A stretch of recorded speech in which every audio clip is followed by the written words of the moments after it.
Так, шановні учасники, всім добрий день. Dear participants, Раді вас greetings вітати на everyone. цьому Happy вебінарі. to welcome you at our webinar. Бачу, ще доєднуються люди. Ми почекаємо хвилинки-дві і Some будемо of the розпочинати. participants are still joining, Сподіваюся, so we can що give даний it another вебінар moment.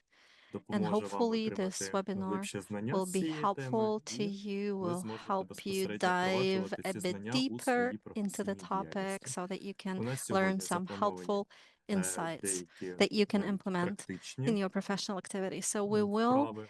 have Добрий some день, так, вітаю. practical bits included Нагадую, as що у well. нас є функція синхронного And just to перекладу. Будь remind ласка, you, we технічна have підтримка simultaneous можете interpretation продублювати ще раз available. And цю if our tech інформацію support в could чаті. kindly Ви натискаєте на значок put глобуса the знизу announcement і in the обирайте chat український канал, once якщо ви again. So you бажаєте need to слухати identify, вебінар or you need to українською. locate Якщо the globe англійською, ви icon at the можете bottom of your обирати або screen оригінальний and звук, або select the англійською. channel of your preference.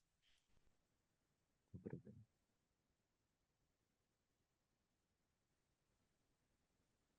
Тоді я передаю слово нашому Well, at тренеру. this, I would like to pass the mic Гірт, over to Geert, слово вам, our і trainer for the бажаю day, всім and вдалого, everyone гарного have a вебінару. productive webinar. Thank you very much, Serhi. Yeah, greetings, a very warm welcome also from my side. My name is Geert Smid. I work in the Netherlands at ARQ, a National Psychotrauma Center, and also at the University of Humanistic Studies. And I'm very pleased to be presenting today about cognitive behavioral therapy-based support for ambiguous loss following the disappearance of a loved one. So today we will focus on the problem of ambiguous loss, the loss that follows the disappearance of the loved one.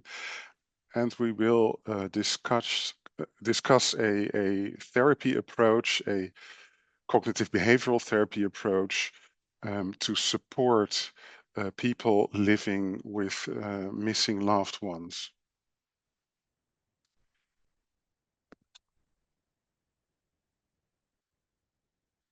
Can I have the next slide, please? Yeah, so this slide reminds us again of the many missing people due to the attack and the war on Ukraine. And yeah, this is indeed an increasing problem. So we will look into the mental health effects of the disappearance of a loved one, and also how to deal with that when a person seeks help because of this. May I have the next slide, please?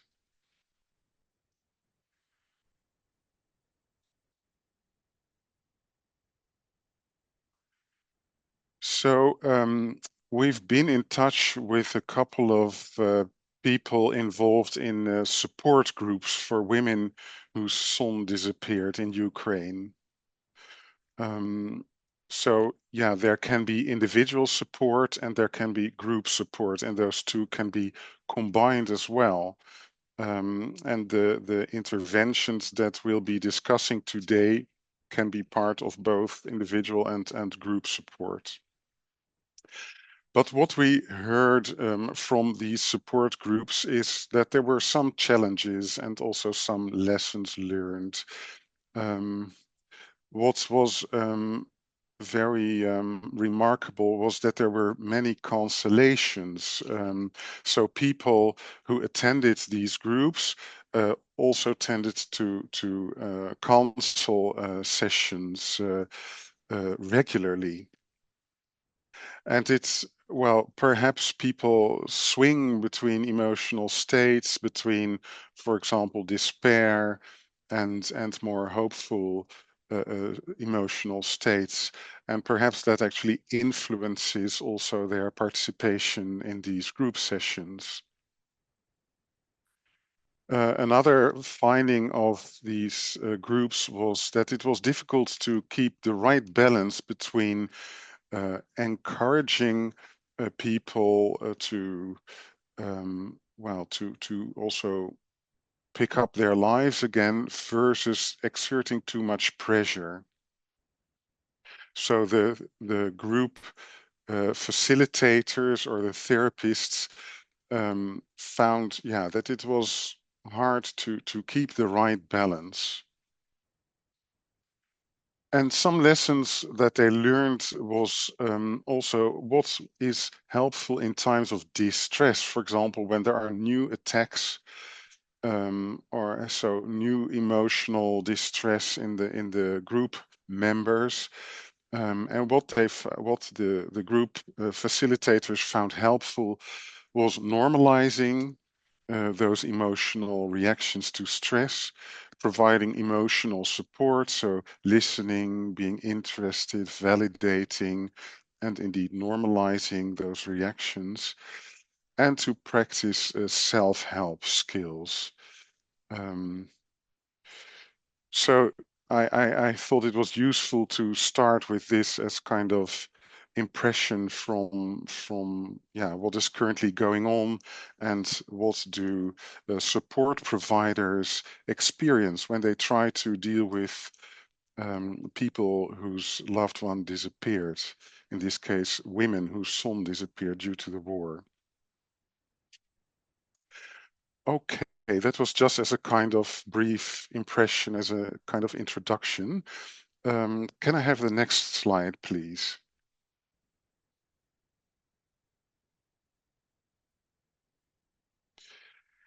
Yeah, so today's webinar will consist of 3 parts.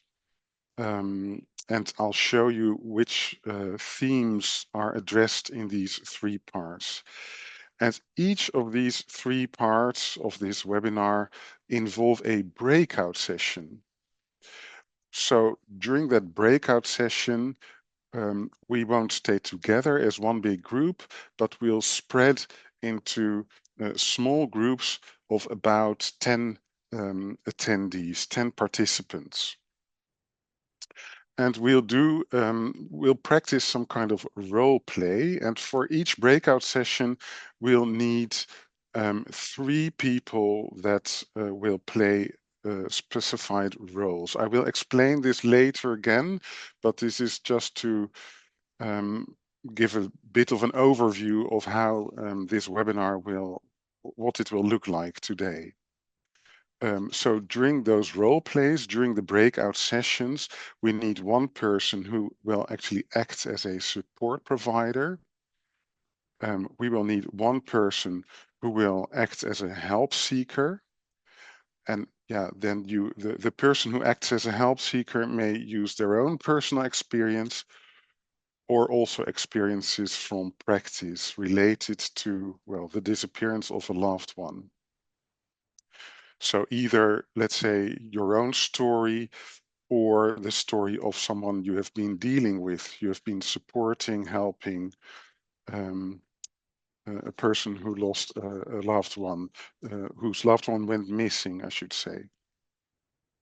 And the third person we need in each role play is an observant, because each breakout session will be concluded by a very brief evaluation, and the observant will then moderate this brief evaluation. So as I said, I will repeat all this information. This is just as a kind of heads up for what are we going to do today. May I have the next slide, please?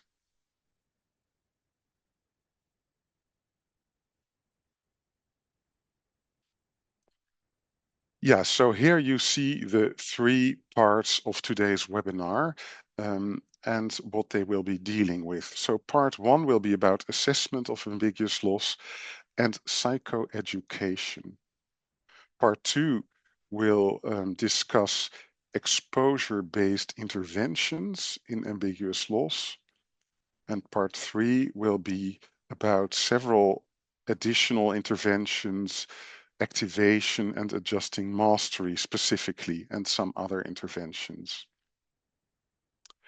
So roughly each theme, each part will last about 1 hour, including the breakout session. I think this first part will be a bit longer and the second and third part will be a bit shorter. And after each breakout session, we'll have questions and answers using the chat. And then there will be a 15-minute break. So 3 parts, each separated by a 15-minute break. Okay, well, that brings us to part 1. May I have the next slide, please? Yeah, so part 1 will be about assessment of ambiguous loss and psychoeducation. So ambiguous loss and grief are similar but not the same, because grief, the way we use it in mental health context, refers to reactions to the death of a loved one. So where we really know what happened to the loved one. It's also called bereavement. Whereas in ambiguous loss, it's about the disappearance of the loved one. So the loved one who's going missing, who has gone missing, and we don't know what happens to them. So in grief, when the loved one died, there's often a strong emotion that is sometimes called separation pain. So it's the distress or the pain that is related to the separation of the loved one because the loved one died. And the emotions include a lot of sadness, sometimes anger, feelings of guilt. And there are some symptoms that are really central also. Yearning and longing for the loved one who died, preoccupation with the loved one, so thinking about the loved one all the time. And people often have this strong wish to commemorate their loved one, to celebrate or commemorate their loved one, to represent their loved one, talking about memories of their loved one. They erect a symbol of their loved one, for example, the grave, and they may look at pictures of their loved one. So this commemoration is something that people often do when someone that they loved died. But there's also a tendency to avoid, and people who lost a loved one through death often avoid the reality of the loss. So then they, and this is what you often see in the disorder that is now called prolonged grief disorder, where people sometimes keep their deceased loved one symbolically alive.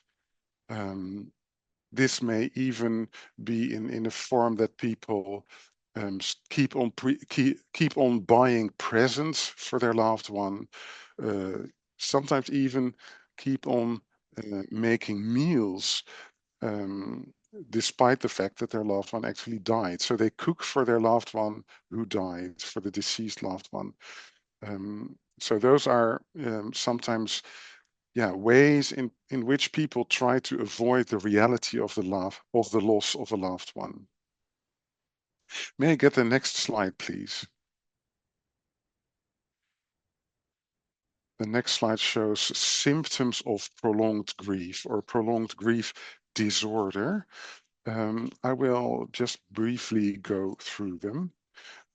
So first is the core symptoms, and I already mentioned those. It's like longing and yearning for the deceased, and also preoccupation with the deceased. Then there are additional symptoms. One of them is called emotional pain, and emotional pain refers to sadness, sorrow, bitterness, anger sometimes. So these are all difficult emotions that people deal with in prolonged grief. Avoidance of reminders that the person is dead. Sometimes people more or less deny that their loved one died. And that may result in that people also try to keep their loved one symbolically alive, as I just mentioned. People may experience emotional numbness or inability to experience a positive mood. People may experience a strong disbelief and difficulty accepting the death. Also, following bereavement, people may experience identity disruption. They may have the feeling as though a part of themselves died. And all this results in intense feelings of loneliness. And people often also feel detached from others.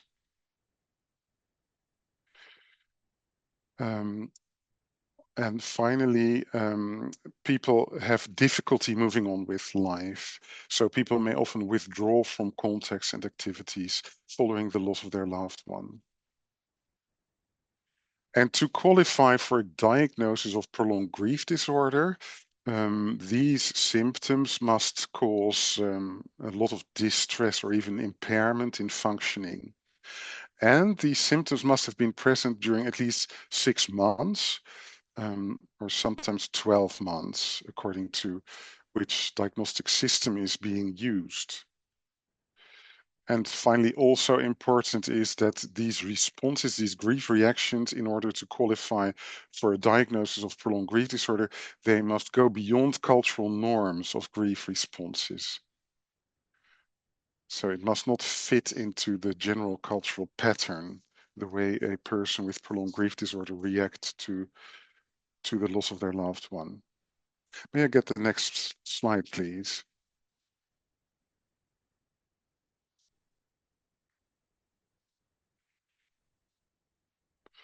Also, a very common reaction to war stress is called post-traumatic stress. So this is caused by life-threatening danger. And what persists is that people feel a perception of threat. People feel threatened all the time. Also, despite the fact that the real danger perhaps was in the past. People feel a lot of anxiety, often also anger. They feel on edge. And they keep on re-experiencing, remembering the traumatic event or events or circumstances in an unpleasant way. So each time they think of what happened, they feel again this intense distress, anxiety, anger, etc. People often have the wish to forget what they experienced, and they try to avoid reminders of the trauma. And if this persists, these reactions persist and cause impairment in functioning, then post-traumatic stress disorder can often be diagnosed. May I have the next slide, please?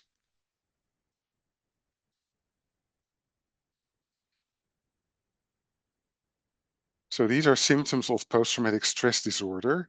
You may be more familiar with those symptoms because post-traumatic stress disorder as a disorder has been there for a longer time.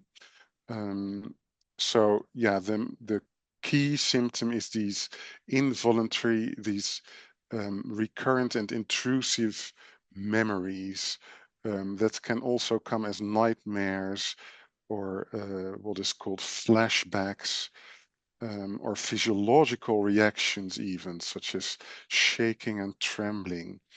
Two reminders of the traumatic circumstances, of the traumatic event.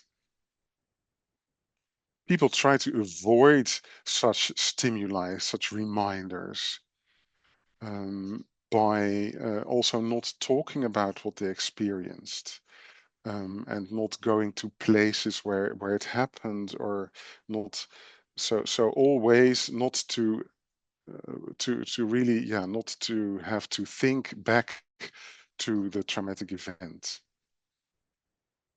Then there may be those negative alterations in cognitions and mood.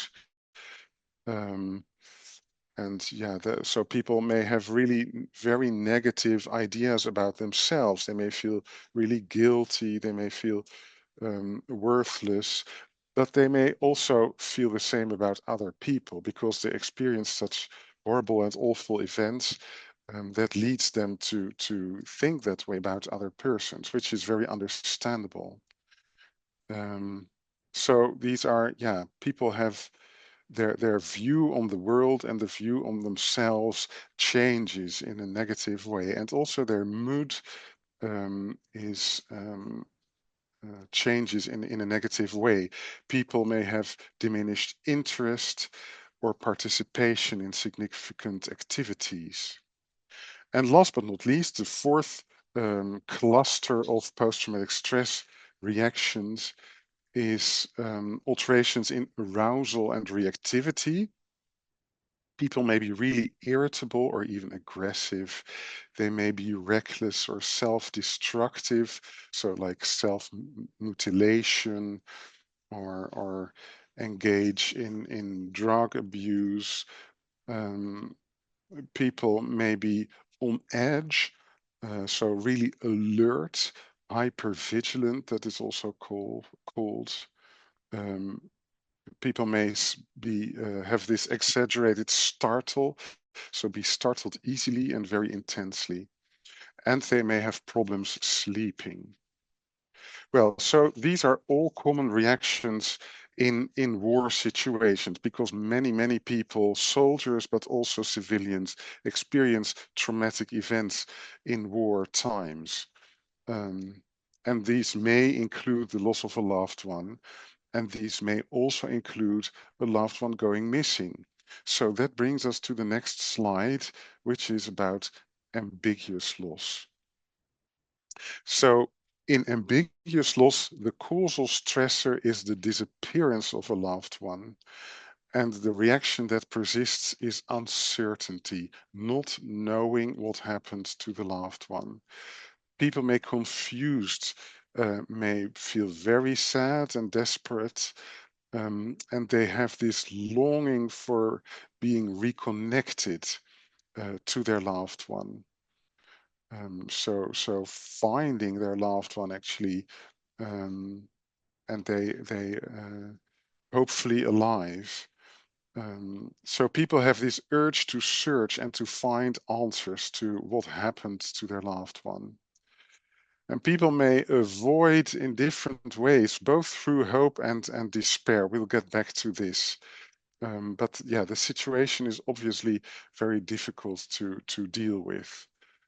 And the disorder that can be diagnosed may be called another specified trauma and stress related disorder, according to DSM-5 text revision, or it may also be called other specified disorder specifically associated with stress, according to ICD-11. May I have the next slide, please? So when a person goes missing, there has been no goodbye and there's no body. So yeah, there's only this uncertainty, these questions. And there's an urgent need for practical, emotional, and informative support for relatives of missing persons. And this support is needed during the entire process of searching for the missing relative. So during contact with authorities or the ICRC, during the search, during reconnection, if it happens, and also if this happens before, during, and after exhumation and transfer of the remains. Yeah, so we don't often know what will happen, but all of this could happen. And there's a lot of, a need really for emotional support in this whole process. May I have the next slide, please? So what happens commonly in relatives of missing persons is that they experience a lot of stressors. First of all, there may be conflicts between family members with different beliefs about what has happened to their loved one. So one family member may feel that the missing person is still alive, whereas another family member may be more like convinced or thinking that the missing person is probably dead. And anything in between these options, yeah, can be really a conviction. So people have different beliefs. People, if there's uncertainty, if people don't know, their brains come up with scenarios, with possibilities about what might have happened. But different family members may have different scenarios, and so different ideas or beliefs about what might have happened. And this can be a source of conflict within families. Another common stressor is legal and financial problems. So should the missing person, so there are no regulations. So all kinds of financial obligations, incomes, mortgages, legal aspects. There's a lot of stress associated with this because there are so many uncertainties here as well. Sometimes people experience an ongoing threat. They may fear that they may be victim themselves of disappearance or violence. There may be media attention, and this may be stressful as well. There obviously is an absence of cultural and religious rituals, because when it's unclear what happened to the person, then there's also not a real ritual such as with a funeral. So this may be a stress in itself. Even when people think, well, my loved one is probably died, even if they think even they can be at peace with this thought, after a while they may still be stressed because of the idea, but we don't know what happened to the body, and we want to give it a proper burial or a proper other type of farewell and goodbye. And finally, another stressor is stigma. So people in the public may have negative ideas about people with disappeared loved ones. And such negative ideas people may also have themselves, about themselves, because they have a person who disappeared. They have a loved one who disappeared. I can imagine that in the context of military, so soldiers who went missing, that these negative ideas are not that strong. But in other contexts, it may be well, more prevalent. May I have the next slide, please?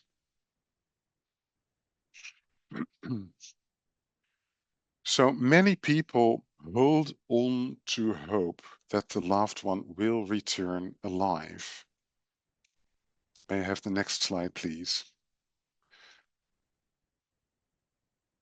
Thank you. So what is the function of hope?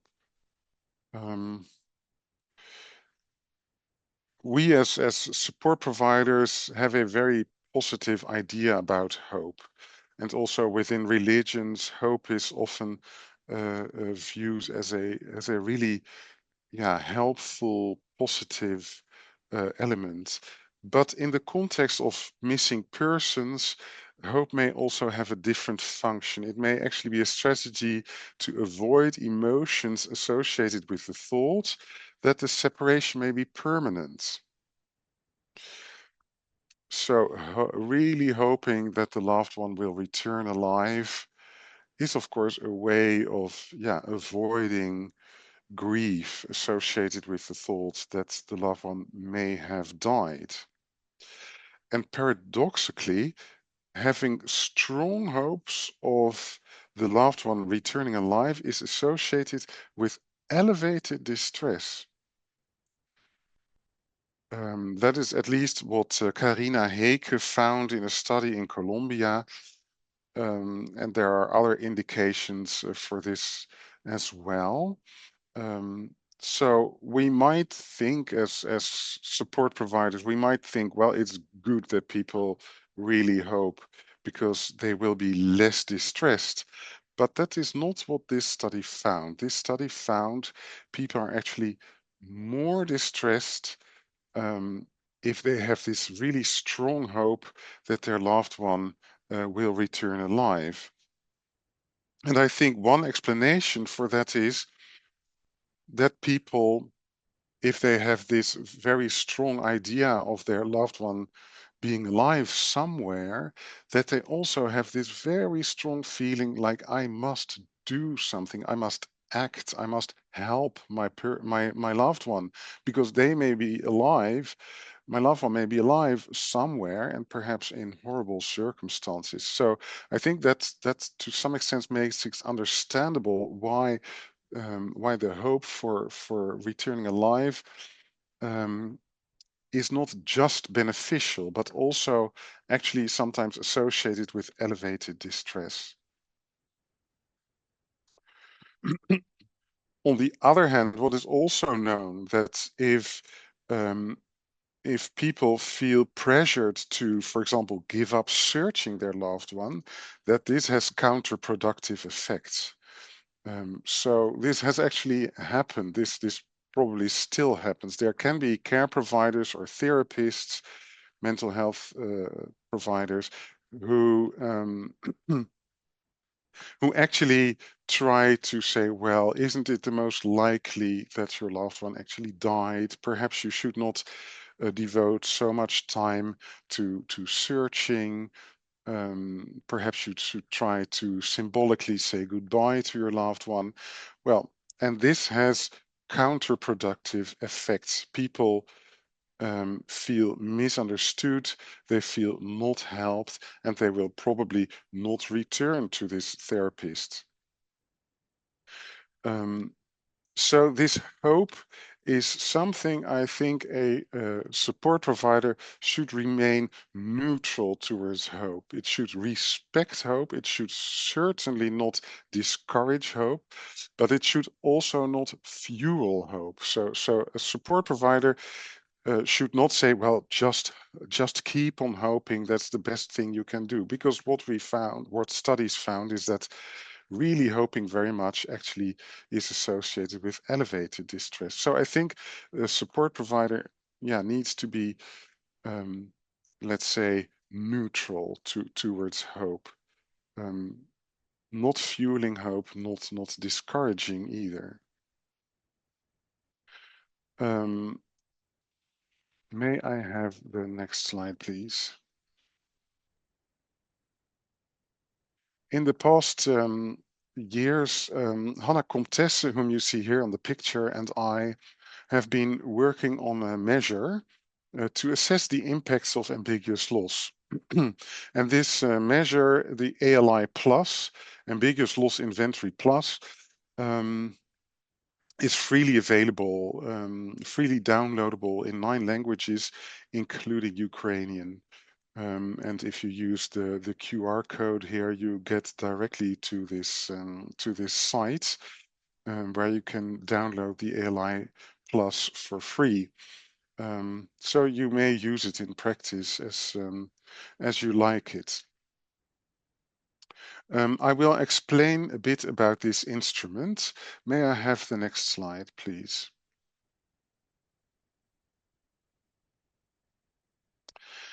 So this is how the instrument starts. It starts by inventorizing multiple losses. So it asks about different types of relatives or friends or family members or acquaintances.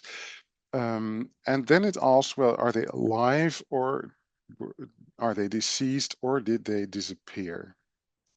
And then people, if some of these either died or disappeared, then people are asked to write down also, well, first to indicate that and also then write down the date of the death or the date of the disappearance. And then the final question is whether the death, if there was a question of death, whether that was due to violent causes, violence or disasters. So people can answer yes if this was the case, or write down yes. May I have the next slide? People are asked actually to select one disappeared person from this list, one disappeared loved one, and thinking about this loved one, they're asked about these 17 reactions that we call separation distress. And here you see what they consist of. So it's about having intrusive thoughts or images related to the person who disappeared. That is the first item. It's about having intense emotional pain, sadness, or grief. It's about longing or yearning. So all related to the person who disappeared. The most important or the most, well, the person who disappeared, that's the help seeker thinks about most. So this is the first type of distress called separation distress that the ALI Plus then assesses. And people can then indicate, I will show that on the next slide, whether this was never there or always or somewhere in between. May I have the next slide? Yeah, so this is the second type of distress called general psychological reactions to the disappearance. So these are 14 items thinking about the circumstances under which the person disappeared, searching for the person who disappeared, thinking about the current whereabouts of the person. 4 is hoping that the person is still alive. We discussed that. So people can have this like never or always or somewhere in between.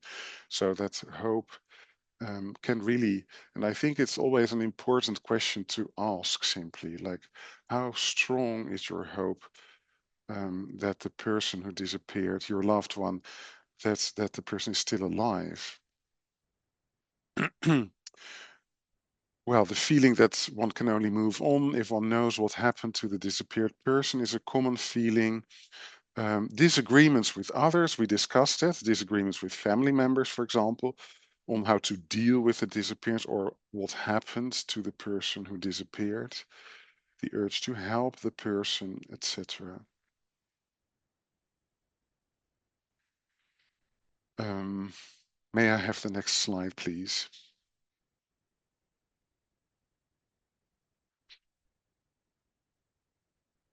Yeah, so here you see an example in Ukrainian.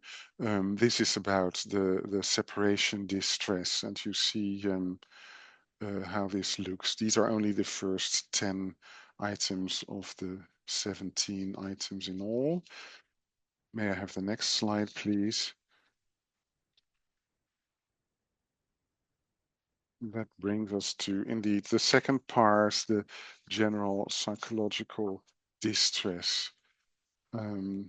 Yeah, just to illustrate this instrument. Okay, may I have the next slide, please?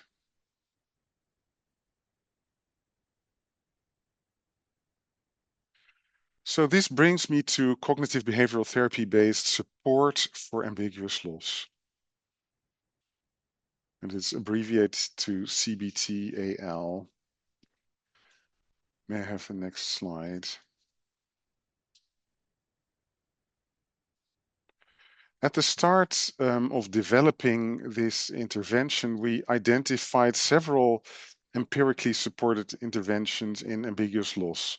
There is no guideline, there's no like really generally accepted way of dealing with this, but these interventions had some or even often sometimes a lot of empirical support about their helpfulness or effectiveness. So the first group of interventions was about psychoeducations and also mobilizing social support.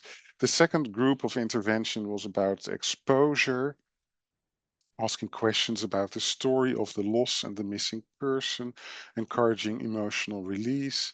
And the third type of intervention relates to future orientation. So what are alternatives to searching? discussing feelings of guilt and betrayal if people take up their normal activities of life, and helping with setting goals and priorities. May I have the next slide? So we turn this into a more structured approach. And you see here an overview of that. So CBT-AL consists of 8 themes, and that can be addressed in 8 sessions, but of course, sometimes you can also use more than one session for one theme. So it's like perhaps a minimum of 8 sessions, but there could be more sessions as well. I will go through all these themes in the next, in the coming hours actually. And we will also practice some of this using those breakout rooms. May I have the next slide? So the first theme is really introduction of the therapy or the support or the help that's being offered, and also psychoeducation. So what does the support provider do? The support provider asks about the person who went missing and also about the disappearance. And the support provider explains this word ambiguous loss. So it's unclear. It is not, not clear what happened. It is uncertain, unsure. The support provider then also explains common emotional reactions, and I listed them here again. We went through those before. And while explaining this, the support provider also asks, do you recognize this? And the support provider can even use the ALI Plus actually to get a more clear overview of the help seeker's psychological complaints or symptoms.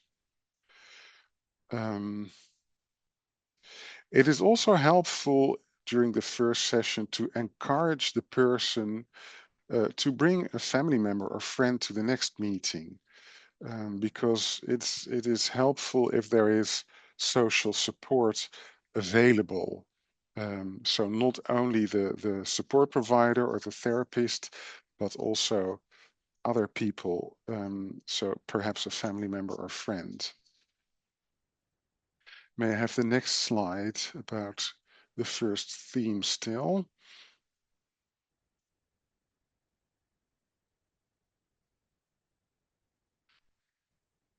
So what does the support provider do? They explain the effects of uncertainty and ambiguity, and also the rationale of the intervention. So the explanation involves, ambiguous loss is about uncertainty, not knowing, and unanswered questions about your loved one. And it's best then to use actually the loved one's first name, if known.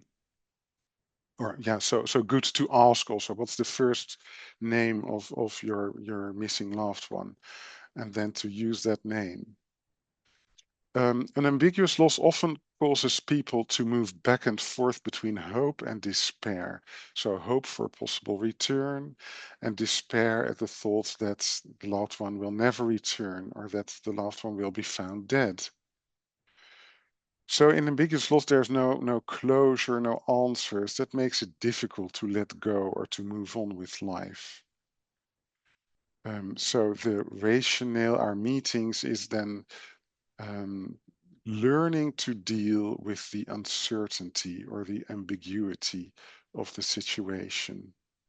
That's the central idea. Okay, may I have the next slide, please?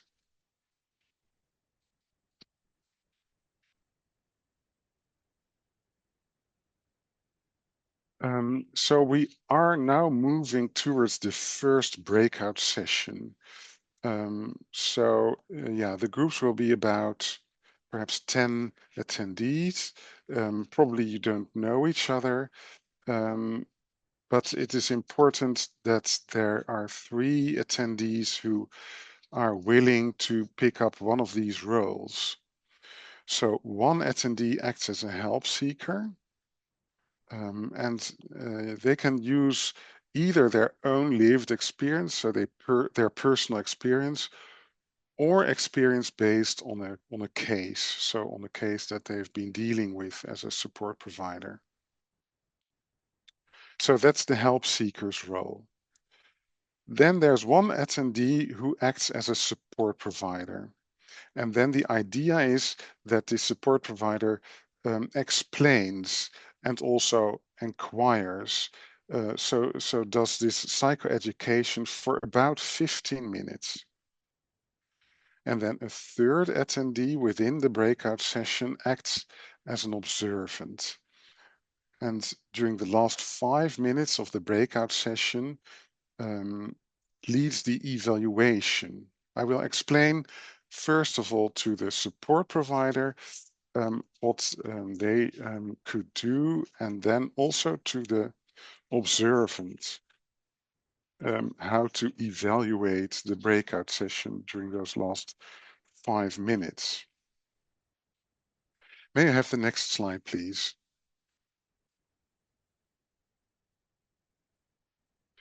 So this is a bit of what we discussed before, sorry,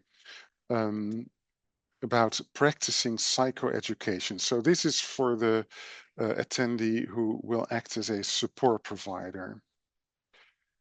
So perhaps it's good to start with, well, what's the name of the loved one that went missing? Once it's clear who is the help seeker, who is the support provider, and who is the observant, then it is, yeah, perhaps a good start to ask about, well, what will we call the name of the disappeared loved one? So what's their name? So it's important then to explain the situation of this person is called ambiguous loss. It involves uncertainty, it involves not knowing, it involves unanswered questions. And this often causes people to move back and forth between hope and despair. Hope for a possible return, and also despair at the thoughts that their loved one will not return, or even will have died. So many people who deal with ambiguous loss find themselves in a situation that is not compatible with their image of a safe, controllable, or understandable world. So this really affects the way you look at the world. May I have the next slide?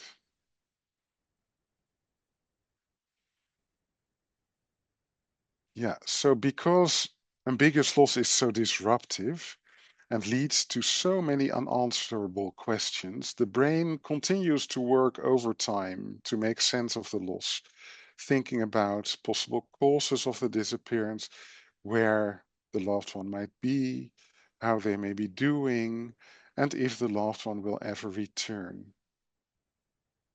So in ambiguous loss, unlike the death of a loved one, there's no closure, no answer, which makes it difficult to move on with life. And our meetings will therefore aim at learning to deal with the uncertainty or the ambiguity.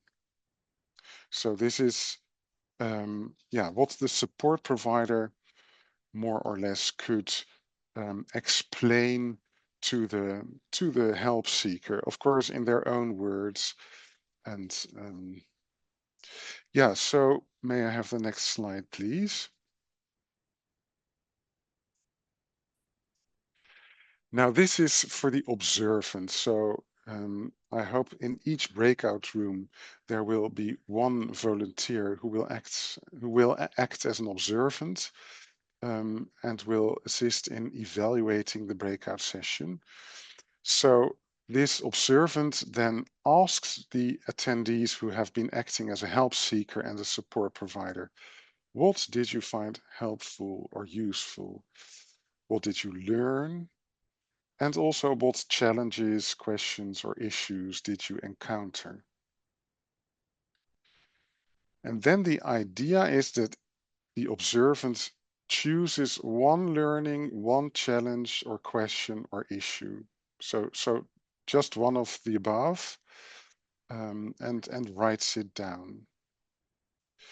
Because when we then come back together, then I will ask each observant to enter this question or learning or challenge or issue, and to write it down in the chat, because then we will have a plenary discussion. May I have the next slide?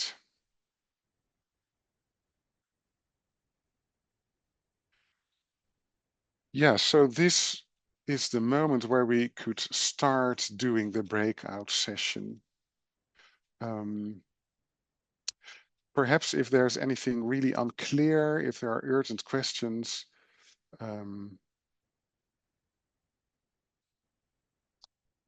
feel free to add them to the chat. Otherwise, I think we should just start. And then first, yeah, see whether there are these three volunteers, one acting as a help seeker, the other as a support provider, and the third as an observant. And the other breakout room group members can just see what happens and learn from what they see. Okay, shall we start? Будь ласка, чи можна задати питання зараз? A question, if I may. Sure. Маємо два питання в чаті. So в we have two коментарях. questions in the Хотілося chat. б уточнити, чи можна зараз So їх just to, озвучити, чи I was краще just wondering if відкласти I це вже should на go сесію ahead with those right now, or maybe save them for the Q&A. Well, that depends on what they are about. If they're necessary to be answered before the breakout, then we might do it right now. Гадаю, вони не стосуються саме вправи, No, вони I стосуються загальної don't теми think вебінару. they're more Тому, мабуть, general, відкладемо not на пізніше, maybe так? for the breakout rooms. Great. So we can save it for later, right? That is great. Yeah, thanks. Yeah, that would be the best. І також просять в чаті трішки узагальнити Also in the про chat, we have a надавача. Можливо, трішки request if you детальніше could про роль надавача maybe зараз під час вправи. speak a little Розкажіть, bit будь ласка. more about the support provider and their role in this activity. If you could elaborate. Okay, yeah, sure. Well, I'll be happy to. Yes, thank you. So, well, this first breakout session will be relatively easy and short. And the main function is actually that we will have these three volunteers, one acting indeed as a help seeker, the other as an observant, and the third then as a support provider. And the role of the support provider this time is to, well, to talk to the help seeker and actually to explain, yeah, what is ambiguous loss, and what are we, or what will the therapy for ambiguous loss, so the support, the CBT-AL, what does it consist of? So, and in a sense, it is about how to deal with uncertainty. So this is really important to explain. Like there's a lot of uncertainty, there's unanswered questions, and this evokes a lot of emotions and reactions. So the challenge is, and the goal of this support is to learn to deal with this uncertainty.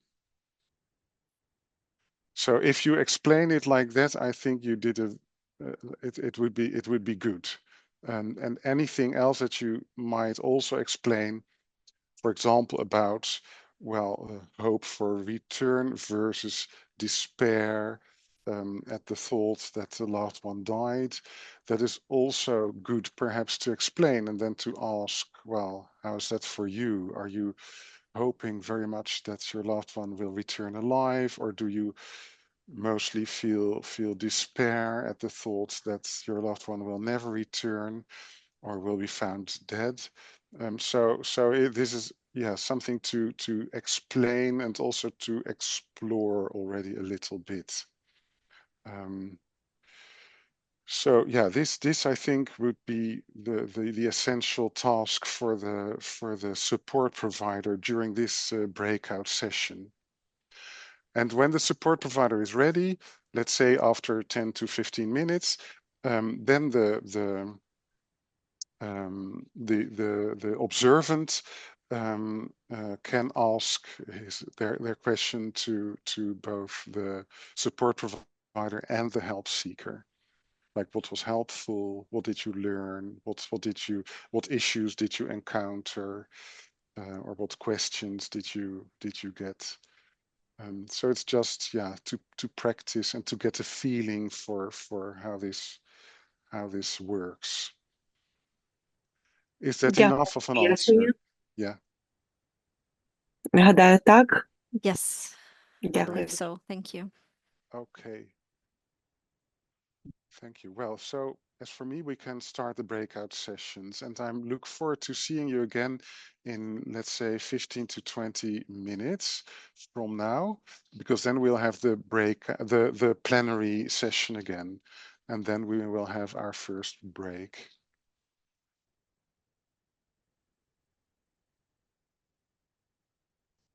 Welcome back, everyone. Perhaps may we have the next slide? Yeah, welcome back. Welcome back. I hope you had a good time in the breakout rooms. May I have again the next slide?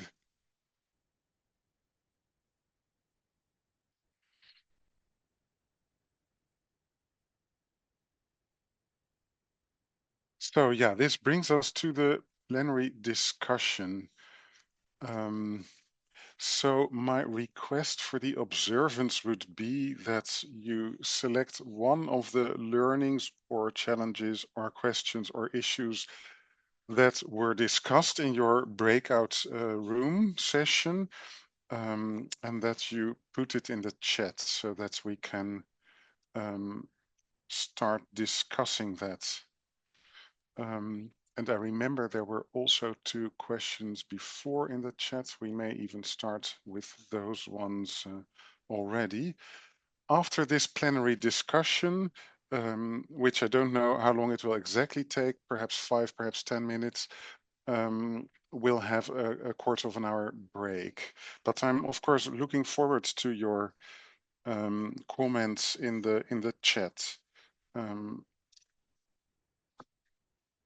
And as soon as I hear them, I will start reacting to the comments. We have a question as to whether they could ask questions just into the mic, not in the chat. Oh, yeah, for me that's fine, but I don't know whether that's technically possible and doable.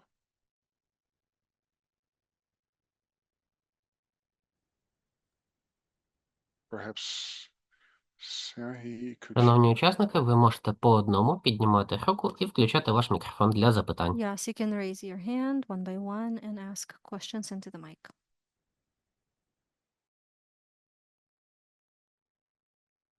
Wonderful. Go ahead, please. Будь ласка.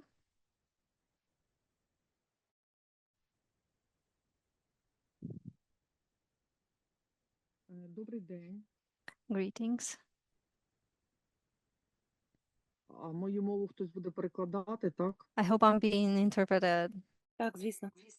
Я хочу Yes, you are. запитати, Okay, чи ми fantastic. маємо So бути I had йти this строго по question. протоколу, який вам Do надали, як we need to психолог веде follow клієнта, чи this можна щось додавати protocol? від себе? Наприклад, Or щоб can не we add something? I травмувати mean, людину, to клієнта якимись avoid розпросами про його там re-traumatizing the зниклого чоловіка, чи client брата, чи about the когось. unnecessary От, чи ми questions маємо about the disappearance of their loved one, поглиблюватися, a brother or a розпитувати son or людину, someone? чи ми So цього do не we маємо really need права to робити? go deeper, or I mean, do we have the right Дякую. to explore? Thank you. Thank you very much for this question. And I think that's a very Good question. So, of course, this protocol is, I mean, many people who have experience with, for example, trauma treatment or grief treatment as a therapist, as a psychotherapist, they will find elements of this protocol familiar because it is similar to so similar to, for example, trauma exposure-based trauma treatment or exposure-based grief treatment.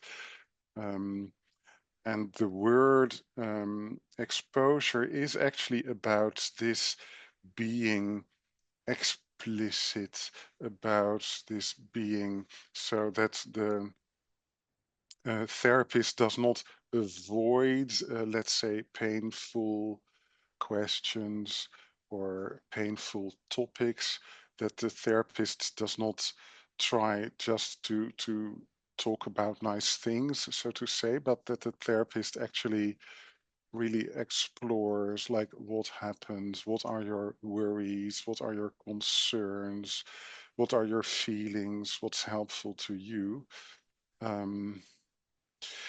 And many people feel a bit hesitant indeed when they think of the word that you also mentioned, the word re-traumatizing. Then they fear that raising a certain topic may have a very negative effect on the help seeker, on the person that they're trying to assist and help. If you sense this, if you have this concern yourself, or you also have the idea that the help seeker feels very upset about certain questions, then it's good to explain and to perhaps tell beforehand that you will be asking questions more in detail, because that is in the end helpful to learn to deal with the uncertainty. So the reason why support providers can be so explicit, can go deep as you formulated it, is because it's actually helpful. It is helpful because people have their worries, they have their concerns, they have their emotions, but often feel they cannot talk about those to other people because they feel that would upset the other person, or there's quarreling about what might happen, or people say, well, stop talking about this because it makes me feel horrible. So people may have this experience themselves, that they cannot talk about these things, also because other people don't want to hear. But for people to really be supported in actually dealing with this uncertainty, dealing with their emotions, being so explicit and asking explicit questions is actually helpful. So it's not, like re-traumatizing in that way. Is this more or less an answer to your question?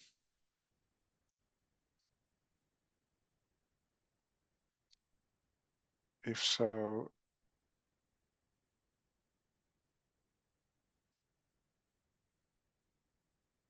does this answer your question?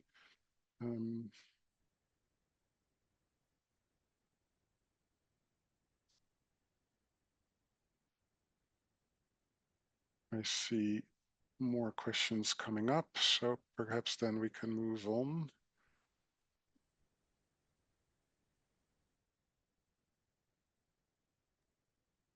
Доброго дня. У мене питання з приводу So my question комунікації в is контексті about communication надії, да, нейтральності. in Да. this, В in terms нашій of групі neutrality and розігрували hope. сценку, да, і там So we had this терапевт, людина, що грала терапевта, да, role play спитали, in як our звали. group where the Тобто, therapist asked значить, about the зникли name of безвісті. Тобто this це, loved one як who ця has мовна gone форма може missing. розглядатися? Як нейтральна, чи Very good. можна було So is спитати, як this звати? neutral? I Тобто mean, how зниклого? what is the neutral way to frame it? Well, I think the neutral way is, yeah, to, let's say, to also explain that people are, yeah, often torn between hope and despair. So hope for their loved one to return alive, or despair at the thought that this may not happen. And then simply also, how strong is your hope, or how much do you hope? Sorry. Yeah, how strong is your hope that your loved one will return alive? And the neutral is simply that the support provider wants to be informed about this, so has no opinion about it. If people say that they're really desperate and they don't think that their loved one will return alive, then that's okay. If people say, well, I have a lot of hope, and I'm sure or even convinced that they're alive, I just feel that that's also okay. So there's that is what I mean with neutrality. So anything between hope and despair is actually okay, and the therapist does not actively try to influence that, but just takes it as a fact, so to say. Or perhaps it's just a snapshot. So these feelings can also change over time, but the therapist does not like suggest that people should be more hopeful or anything like that. I hope that answers your question. Otherwise, please let me know. Are there still other questions, or perhaps questions that have been written in the chat?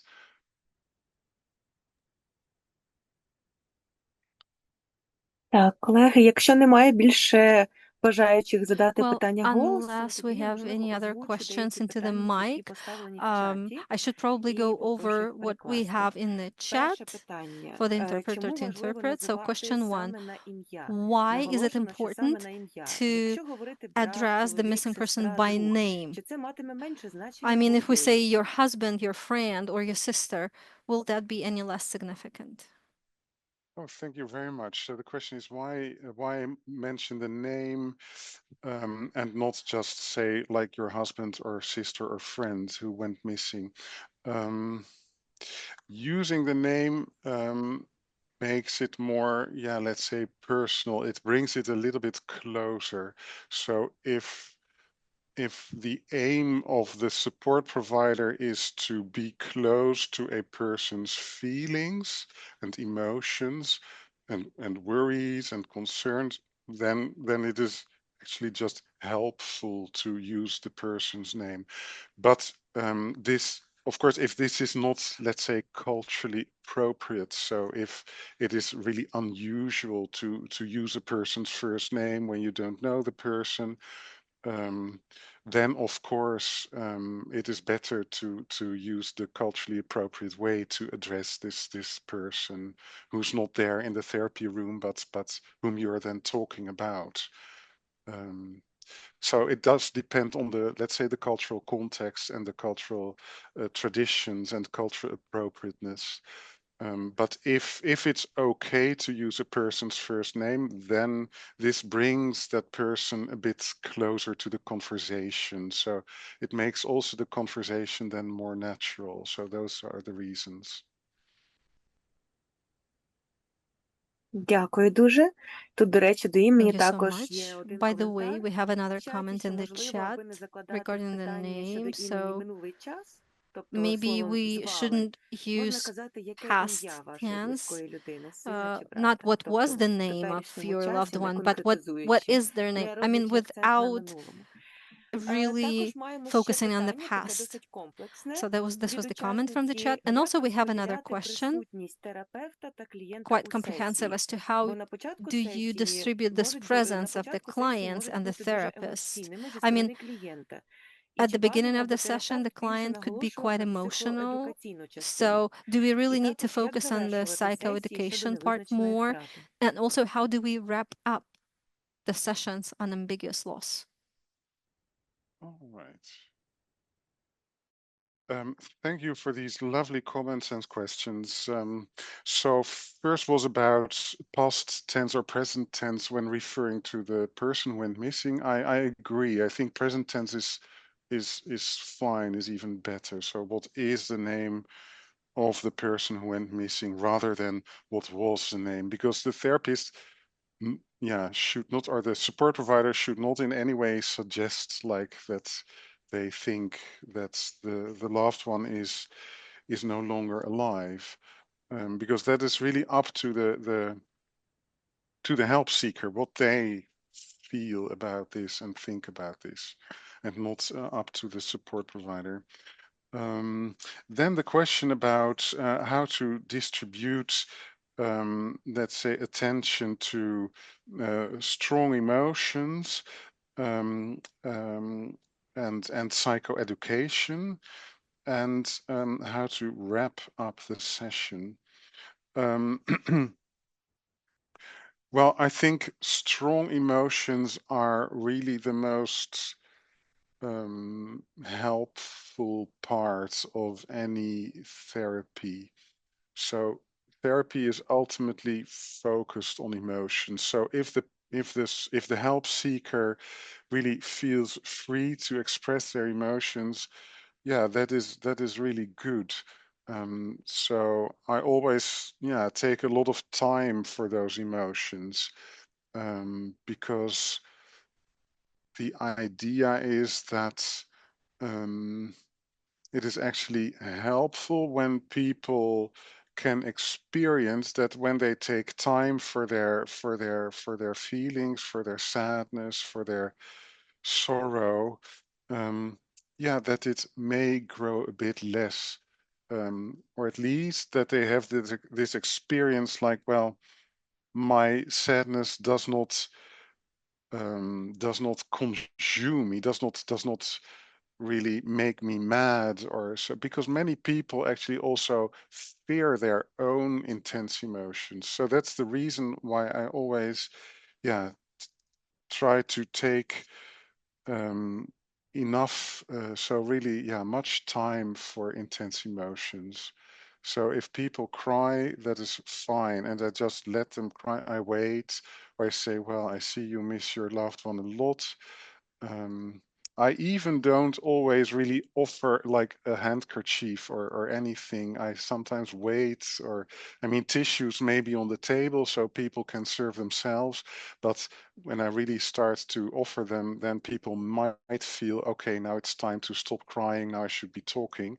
And I think crying is just fine. So people should get the time they need to just cry. So I think that is actually more important almost than indeed to do the psychoeducation at the start. But I think when people feel okay, they feel perhaps hopefully a little bit relieved after having been able to cry, or at least they feel, well, they survived this, they're still there, they did not turn mad, they can stand these emotions, they can go on after being that sad. That may be then the moment indeed to still explain a bit about, well, the problem of ambiguity, of uncertainty, that it evokes a lot of emotions, it evokes hope and despair. So then to do actually the psychoeducation. And how to wrap up, I think that is also a very good question. I think there are several things in wrapping up. I think it starts with like, when will we meet again? So when will we have our next meeting? So perhaps schedule the next meeting, or at least, yeah, if these haven't been scheduled beforehand, then yeah, talk about when will we meet again. So when will we go on? Then of course it's also really helpful to look back on the session. So how was it for you? How did you experience this? And people may say, oh, it was awful, or people may say, oh, I felt so sad. It will me take time to recover. Then it is also good to explain, yeah, that is something that often happens. People need time to actually, yeah, recover from their emotions. So people may experience some after effects of a session, perhaps for hours, or sometimes even for 1 day or 2 days. So that is how to wrap up. I get this mention about a lot of comments in the session, in the chat. My idea would be perhaps to simply have our break now, and then to get back to the questions in the chat after our 15-minute break, because I think we've been working hard since the start, which has been well over an hour ago. So I look forward to seeing you back, let's say 25, so in 15 minutes from now. And yeah, hope to see you all again, and then we'll continue with the chat and with the presentation. Thank you very much for now. Пане Гірт, дозвольте попросити вас переглянути ваші приватні повідомлення в Zoom, Geert, оскільки ми could you під час kindly перерви зібрали check для your вас всі private питання, які лишилися в messages чаті, та here on переклали. Zoom? Можливо, вам так буде During зручніше the break, we проглянути їх managed і дати to коментар. have them translated, and we just dropped wonderful. them for you in the chat for your convenience. Thank you so much. Okay. I received so welcome back, first of all, and I received here 6 comments, so I will go through them before entering on part 2 of our webinar.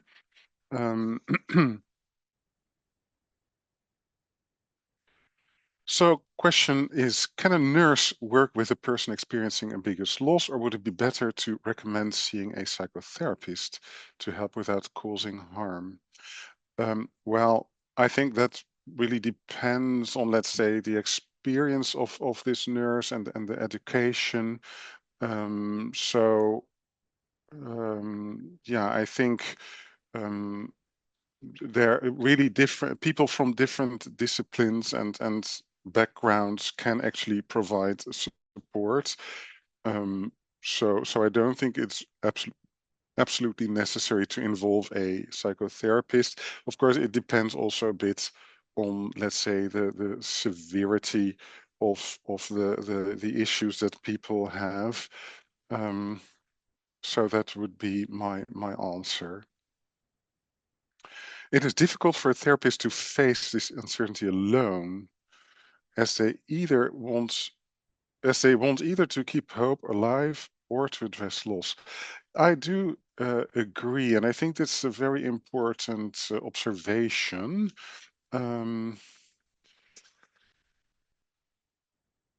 Still, I think, yeah, it is really actually more or less the essence of what we are going to talk about also in the coming hours, or 1.5 hour.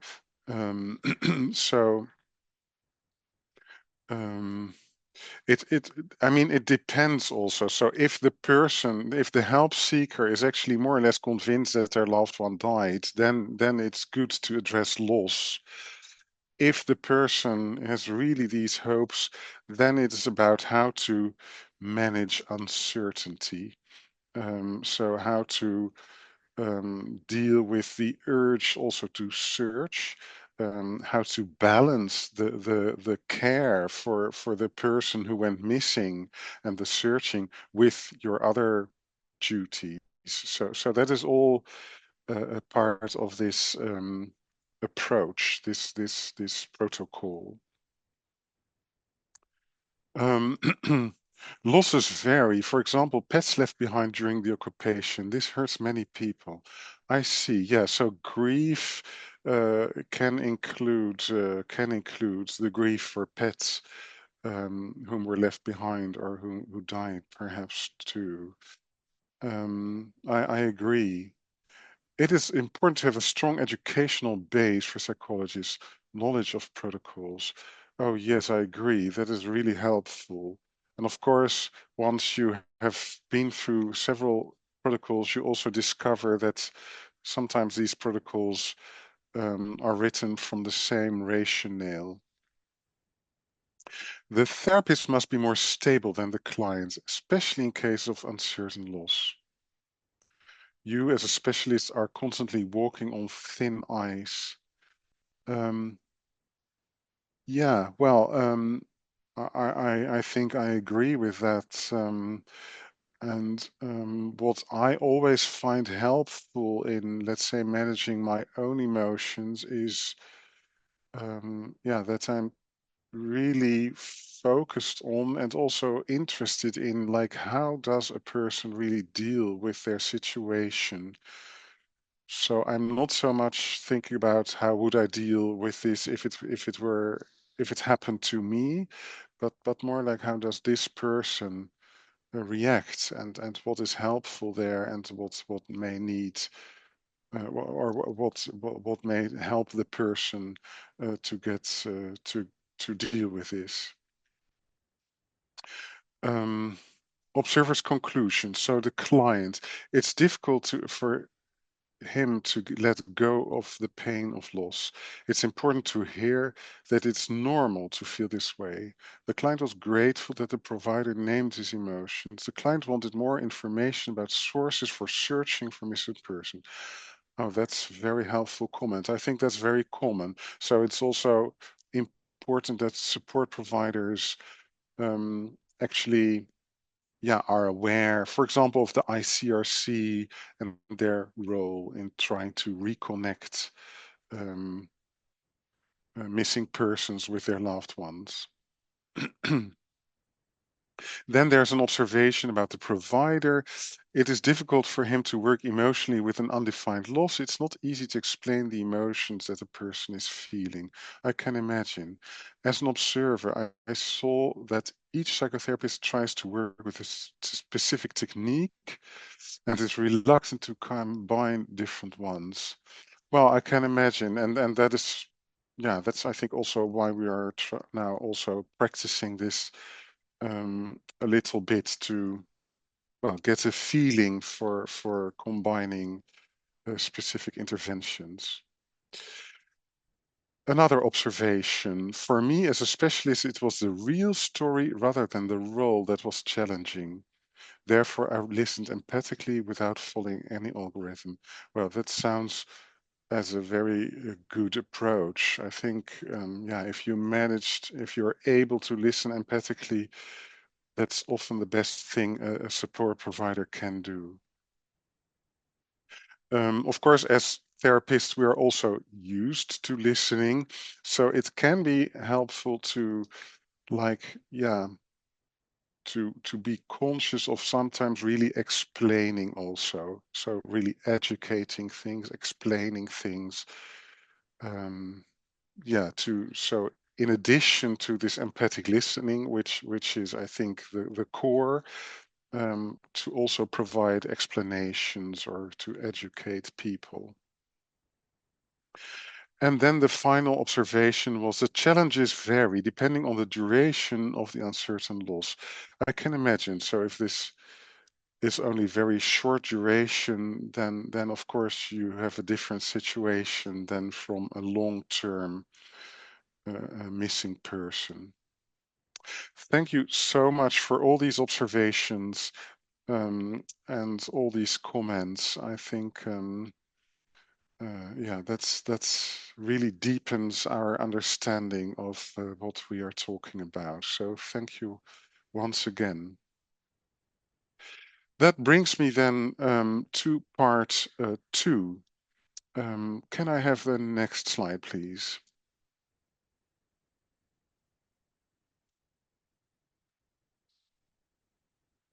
Part 2 is about exposure-based interventions in ambiguous loss. So these are some general remarks about the therapist's attitude. So it is good for a therapist to validate a person's emotions, to give compliments like you're doing well, you're being very open-hearted, thank you for your trust. So yeah, that is about giving compliments and being validating. It's good to strengthen adaptive coping. So when persons seek emotional support or seek any type of support, it is good that they do that. Not only with the therapist or the care provider, but also with their loved ones. It is good to illuminate both sides of a situation of uncertainty. That is helpful for a help seeker. And it's also good to normalize reactions to ambiguity. So ambiguity causes many reactions, and these are all actually normal because uncertainty and ambiguity is hard to deal with.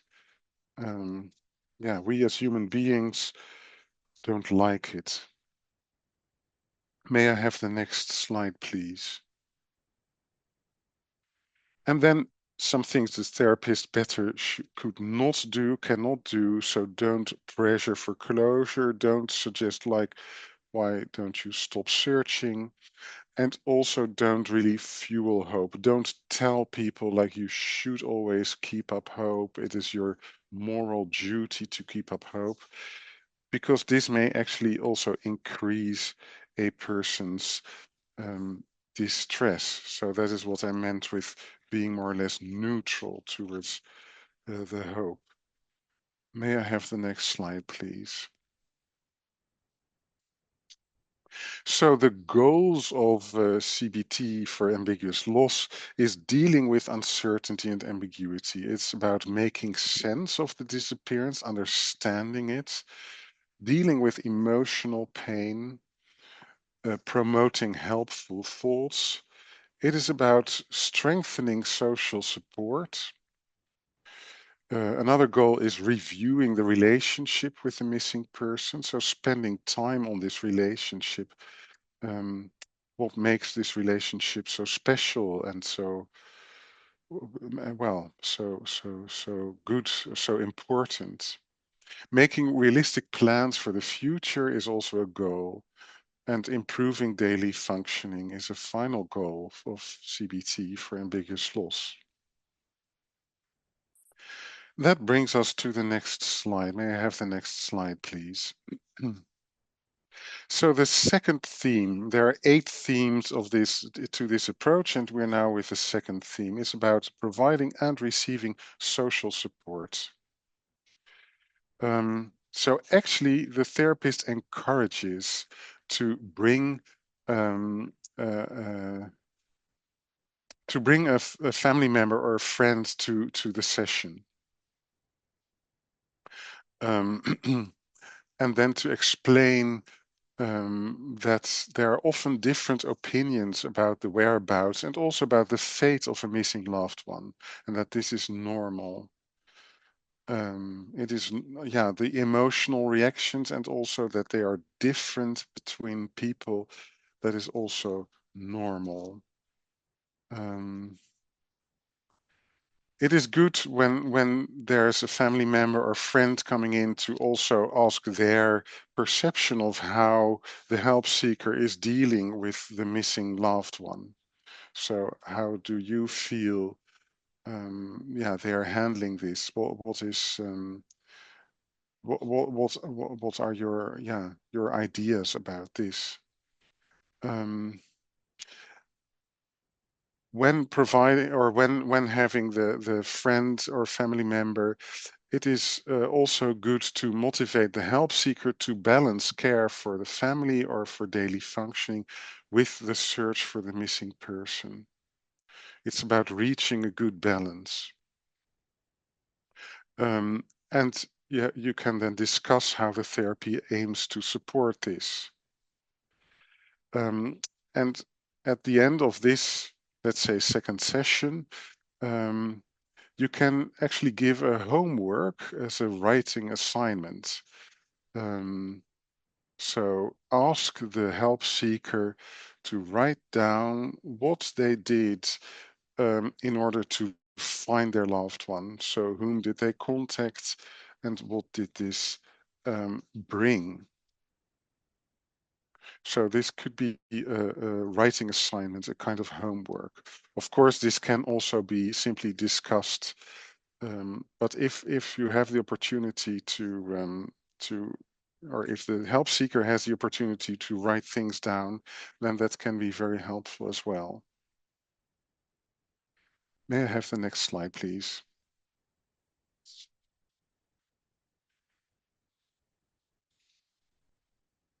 The third theme is about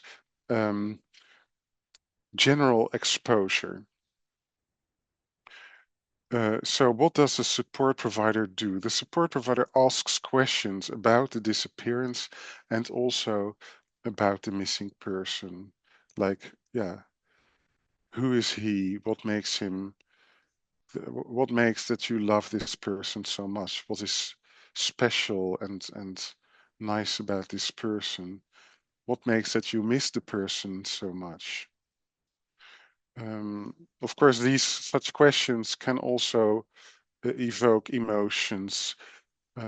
So the help seeker should have time to live with those emotions during the session, perhaps to cry. And then there's room for another writing assignment that can again be a homework.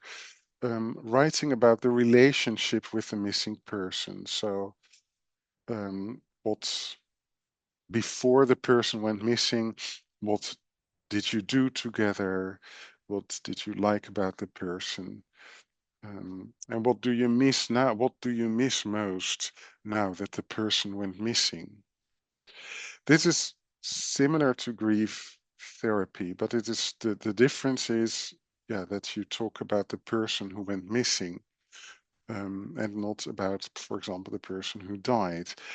And that you acknowledge that the fate of this person is uncertain. We don't know whether the person will come back.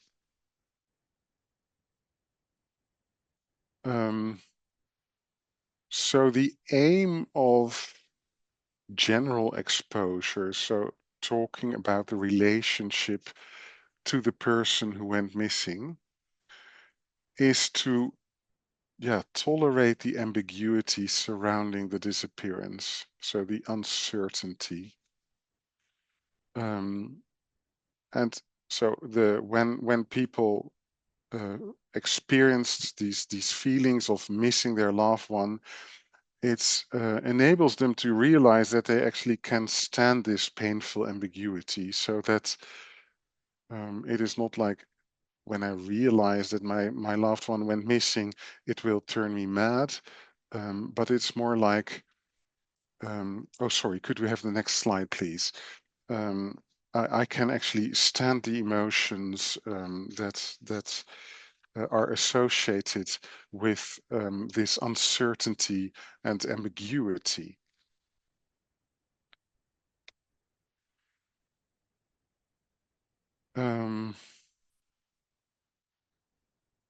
I think we went through all this, what is written down here. So yeah, it is helpful also to ask the help seeker, like, yeah, what do you feel about this uncertainty, about this ambiguity? What does it evoke in you? What emotions come up? Sadness, anger, well, perhaps the urge to do something, perhaps the urge to search, the urge to help. It is good to make this explicit and to make the help seeker articulate what they feel. Okay, that brings us to the next slide about imaginal exposure, which is the fourth theme. And this is about telling the story of the disappearance with a gradual focus on the details. So what happened exactly surrounding the disappearance? People may have discussed this with other people or not. May I have the next slide, please? So when a help seeker avoids memories of specific events surrounding the disappearance, then imaginal exposure can help them actually to, to confront those memories, to tell about those memories. And the aim is the reduction of emotional responses to those memories. So telling those memories is at first very painful, but gradually this becomes less painful. So the therapist asks the help seeker to tell the event at first globally and preferably in a chronological order. And then the therapist can ask the help seeker to close their eyes and to focus on the most distressing moments surrounding the disappearance. So that brings these memories even closer. When people close their eyes, the memories also come closer. And then the therapist encourages the help seeker to tell what they see, what they hear, what they smell, what they feel and think when they go back to this moment of the disappearance. So the therapist can continue with it until the recollections of the events surrounding the disappearance arouse less intense emotions and are no longer avoided. Okay, may I have the next slide, please? We will now start preparing again for the next breakout session. Basically, it's just the same as before. Oh, there's one error on this slide because the idea is now to practice exposure for 15 minutes so that the support provider practices exposure. I see a question. Please go ahead. Так, дякую. Пане Гірт, Yes, я thank you so хотіла much, б Geert. зазначити, що ми маємо Just близько wanted to say real quick 45 that we have хвилин до кінця. 45 minutes left І, можливо, Yeah. till буде the end. доречно Thank you. So цю maybe we can сесію skip і this покрити повністю session всю теорію, і and потім, move якщо on буде to the час, next one to cover повернутися all або of до the другої theory, сесії, and або then depending відпрацювати on how much навички в time we третій can left, сесії, щоб все ж таки we can учасники have the сформувалося breakout повне session враження and про practice протокол. the Або Okay. як ви skills just to make sure вважаєте that за our краще, participants щоб ми have встигли за this 40-45 complete хвилин. understanding. I mean, whichever Yeah. is best, because we have 45 minutes. Yeah, I think that's a very, very good idea. I see there's one question still. Please Так, go Євгенія. ahead. Так, якщо можна уточнення, Yes, да, just to от на останній clarify, if I сесії, may, про яку ви сказали, ми that спонукаємо session that you клієнта до mentioned. того, щоб він So when we encourage уявив the ситуацію client зникнення і to так далі. Да? imagine Ну, what наприклад, у happened випадку, around the disappearance. But... But можна конкретизувати. Якщо ми говоримо про if, батьків, наприклад, for зниклого example, безвісті, it's да? the parents Вони of the person who has уявляють gone ситуацію, коли missing. вони почули, So коли should їм they, повідомили, what вони should they be змогли imagining? I уявляти mean, саму they ситуацію cannot really be зникнення, вони imagining там how the не disappearance перебувають, happened так? because they weren't there. So should they imagine the phone call or something when they were informed? Thank you so much. That is a very important clarification.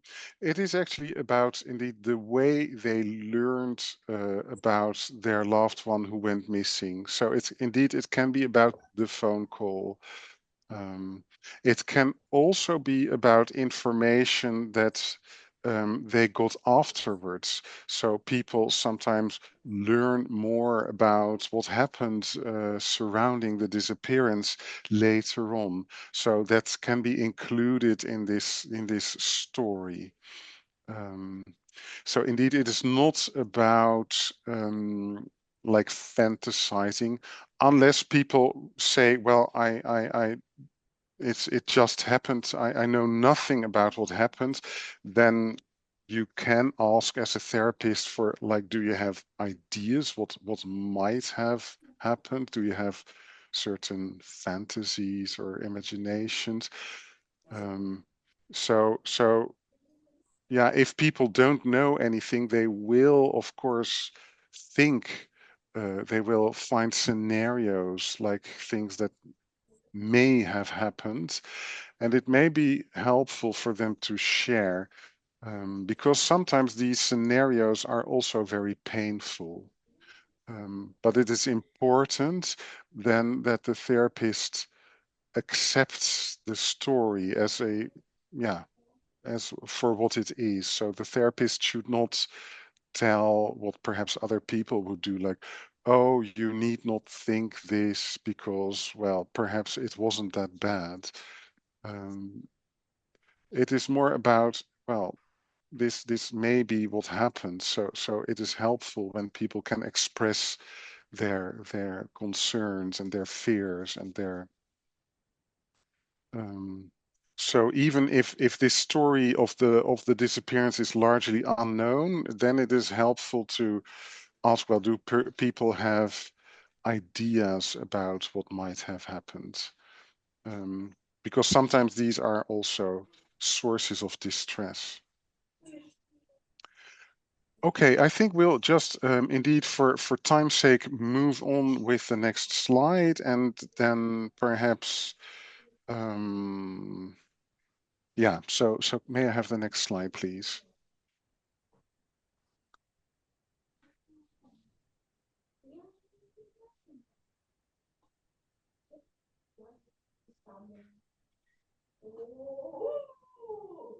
Okay, so this is a bit of a repetition. So it is about the story of the disappearance, what we were just discussing. So here are some questions that you can ask as a help seeker, like, when did the person disappear? Tell me about the days before. Tell me about the moment, what you know. So what you know or what you think may have happened. And tell me about what happened afterwards. For example, what did you do? So this can be indeed about a telephone call, but it can also be about more complex situations. May I have the next slide, please? Because to every loss, whether this is ambiguous loss or bereavement, there is this story of the relationship. Yeah, there it is. The story of the relationship with the loved one, in this case, the disappeared loved one. So these are questions that you can ask about the disappeared loved one. How, well, perhaps the time is now not correct. How is this as a person? What do you often do together? What do you miss about the person, and when? What do you feel when you realize that you don't know where your loved one is now? So it's really about getting these feelings, focusing on these feelings. How do you feel when you talk about this? You miss the person very much. Sometimes silence is a good response. When people indeed start crying, then it is good to remain silent also.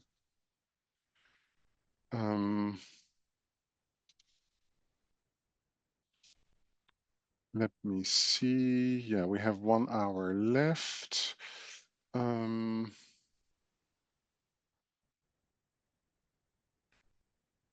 Yeah, so this is the introduction of the breakout session. I do agree that we may need that we may not have enough time.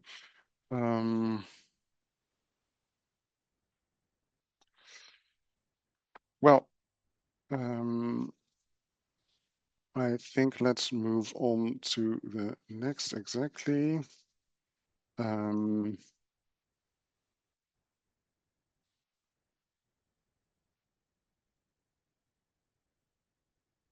Okay, yes, that brings us then to theme or part 3 of our webinar. What I suggest that we can do is that we will have room for a breakout session later on again. And then during this breakout session, we can choose, all of you can choose what you actually want to practice. So specifically the person who acts as a support provider can choose, like, will they focus on imaginal exposure or general exposure, or one of the other interventions that we'll be discussing now during this third part of our webinar. May I have the next slide, please? So the 5th theme is about behavioral activation. Here you see a couple of thoughts that people may have due to the disappearance of their loved one. I'm unable to engage in social activities without the person who went missing. Going out with friends will not give me pleasure and joy. If I focus on my work or on my future, I would betray the person who went missing. So these thoughts are all reasons to become less active, to become inactive or passive, to discontinue usual roles and activities. So what the support provider can do is to explain the rationale of behavioral activation, to explore potential satisfying activities, to actually assist the help seeker in planning activities, and to give a homework assignment to write a diary of activities. May I have the next slide, please? So the support provider explores what kind of activities the help seeker undertakes, and also to what extent these activities are satisfactory. And then the question is also, like, has anything changed about this since your loved one went missing? The support provider can explore social or work-related goals or recreational goals. And talking about these goals that are not related then to the missing person, it is also good to discuss and normalize feelings of guilt or betrayal, because many people may have those. Well, if I do these like normal things, I betray the person who went missing. So that is what is about theme 5, behavioral activation. Let us move on then to adjusting mastery.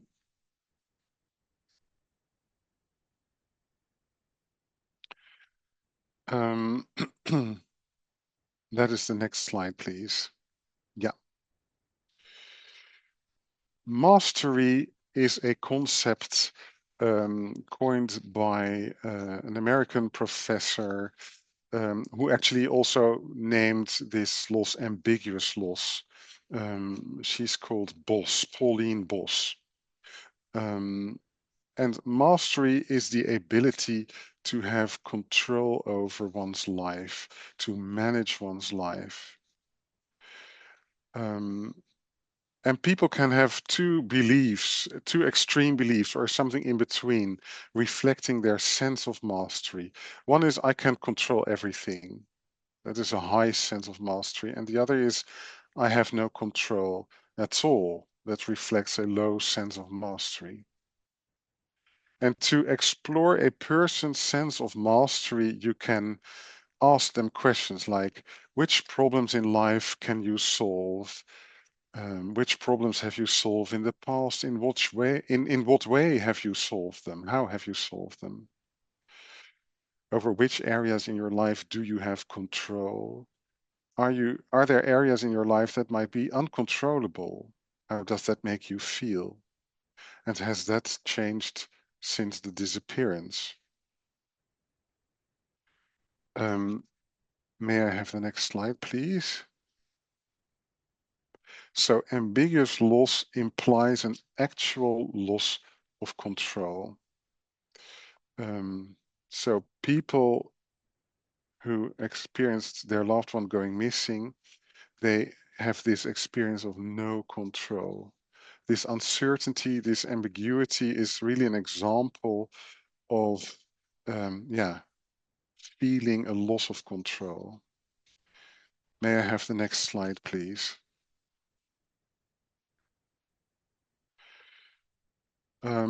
So there are different things people can do. So the support provider can apply different interventions depending on a person's usual sense of mastery. May I have the next slide, please?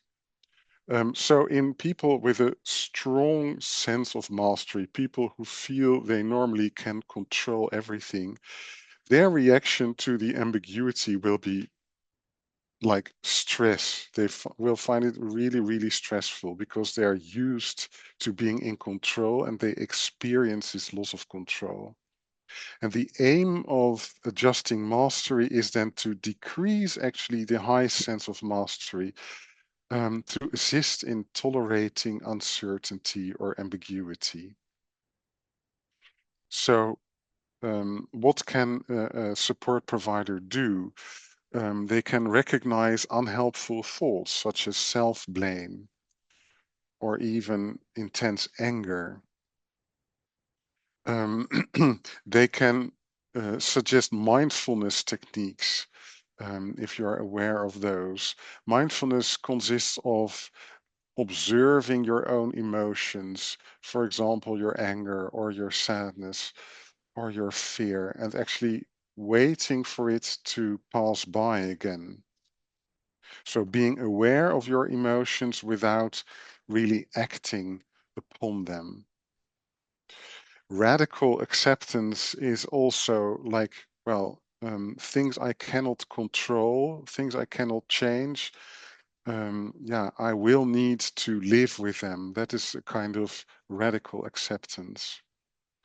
Another helpful intervention is time or stress management in people who have a high sense of mastery.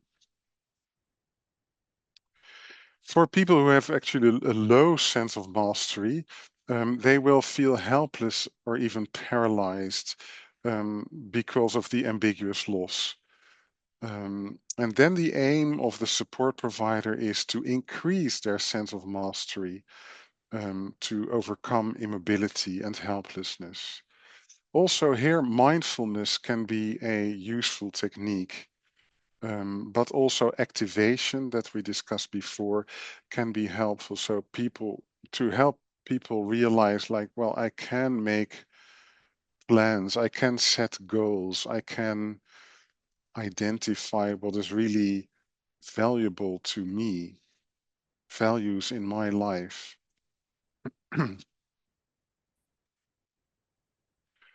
May I have the next slide, please?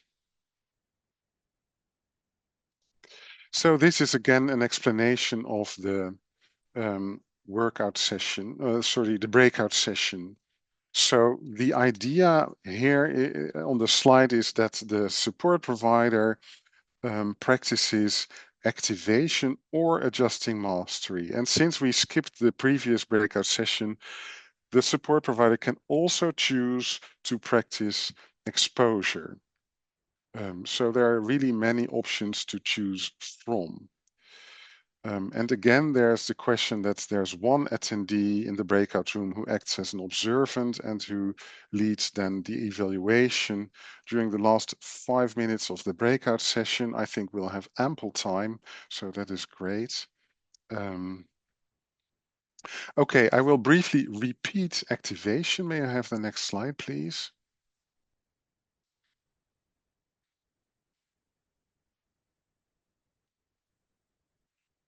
Yeah, so activation is about identifying personal values, like what is important in your life, even when your loved one went missing, to articulate goals, and to formulate steps towards goal achievement.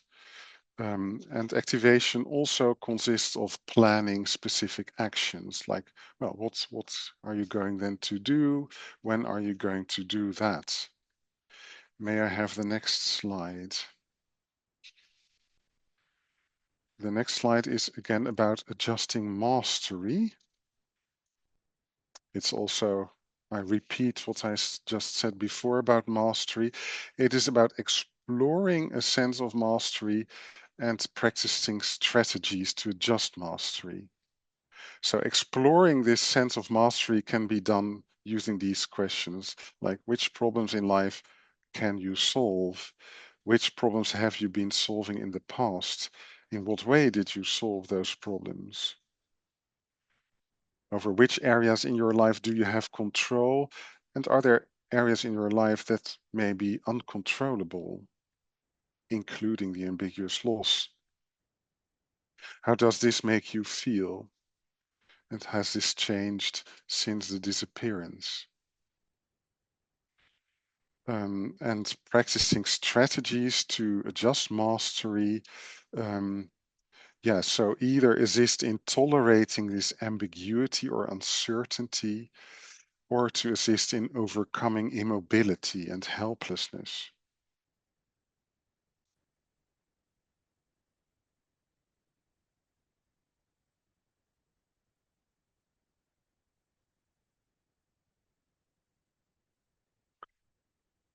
So before we move on to the next breakout session, and here are again the instructions for the observant, I would like to discuss what is just now added here for me in the chat.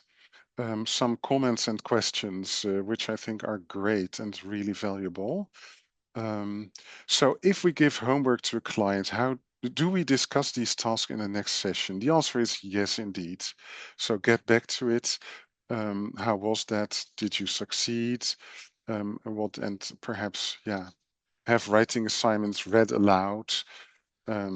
If I mean, this is of course voluntary. If people say I wrote things but I don't want to read them, that's also okay. The second remark, if the client is absolutely certain that their loved one is alive and waiting to be found when they return, can we accept this certainty and work with the client to build a plan for their future life, for example, renovations, employment, etc.? Well, basically, yeah, I think this is a very good and interesting question. To some extent, I think yes, we can accept it in this way. Still, it is, I think, helpful also to explore, like, what does this, is this certainty helpful to the person as well? Or is this certainty, does it also induce a lot of like,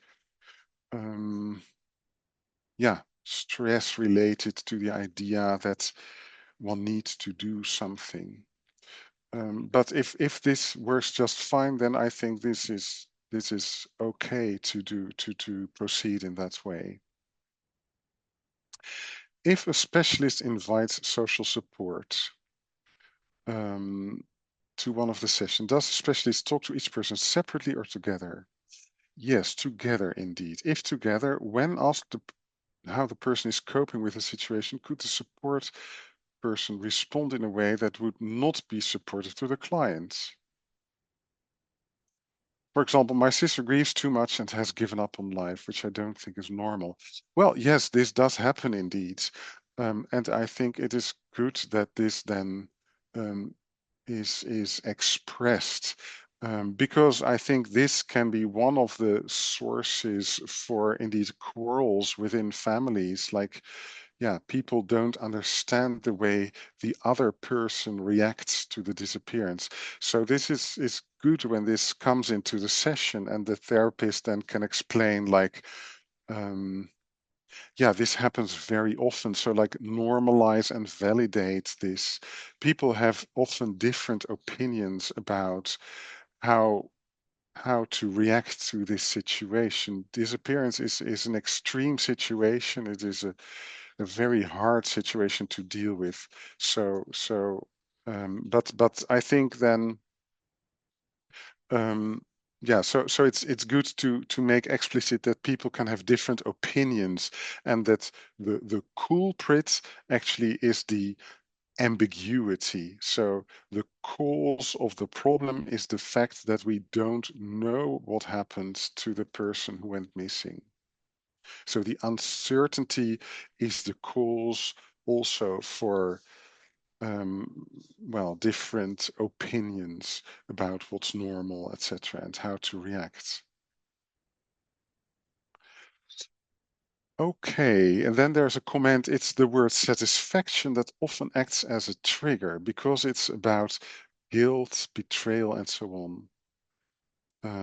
I can't think of enough non-triggering synonyms for satisfaction that could be used instead. Well, perhaps it is also about meaningful or valuable. So activities or plans or goals that are valuable, that are meaningful, that give meaning, despite the fact that that the loved one went missing. And then also to address guilt or betrayal. So I can imagine that indeed satisfaction is perhaps a complicated word, but then meaningful or valuable is perhaps a better alternative. Then the fifth and last comment is, could you please tell me in which order these stages are worked through, or with the client, or is it based on how it feels in the moment? Well, I think the order that is here with these 8 themes is a suggested order. I think the basic idea is to start indeed with explanation and exploration. That is the psychoeducation, perhaps involving another one. That I think is always good to start with. And then getting into the story of what happened and who is the person who went missing is good then to continue with. And then all that we're now discussing, that was in part 3, I think the order is a bit more arbitrary. So indeed, you can also choose on how it feels in the moment. But there is a bit of a logic behind the order, so you can also more or less stick to the order it's presented here. I think that both ways could work. Okay, are we ready then to start the next breakout session?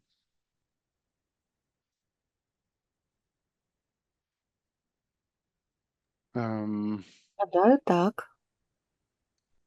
Лише прохання уточнити, на Yes, який but- термін? 20 хвилин так само? A question, do we have them for 20 minutes in the breakouts or for less?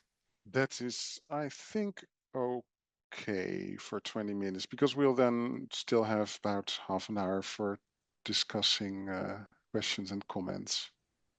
Пане Гірт, я перепрошую, Geert, apologies, but According to the agenda, we're supposed to wrap up in 15 minutes, in 17 minutes, at 4:30 Kiev time. So maybe we have this breakout session shorter, because I'm not sure everyone can stay back for longer. Oh, that is different from my information then. Okay. Well, let's have 5 minutes then. Perhaps that is, of course, yeah, really, Добре, really а brief. щодо інших питань в чаті, ми можемо так само Okay, and as перекласти, regards можливо, ви those other відповісте у questions in the письмовому chat, форматі, maybe if we have them якраз translated for you, учасник you can then повернеться і побачить answer відповіді на in свої writing питання. in the meantime. Okay. Yeah.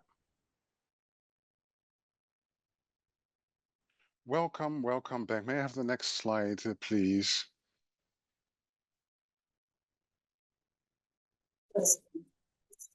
And again, the next slide. Yeah, thank you so much. And then the next slide. Yeah, sure. So if there are any questions, issues, please write them down. Or, yeah, I see a raised hand. Please go ahead.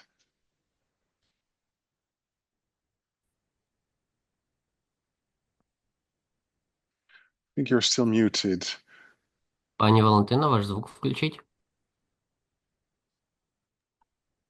Я хочу сказати, що Yes, I коли ми just другий wanted to раз say під'єдналися that в кімнату, ми when поки обговорили, we про що joined the говорити, вже rooms вичерпався for the час, і second ми time, нічого не встигли. we didn't really Тобто have ми the не time to do зрозуміли, anything, чому but так just швидко знову discuss все вибило the нас, і ми не aim встигли of the нічого breakout. попрацювати. So it really wasn't enough time to Yeah. go over anything.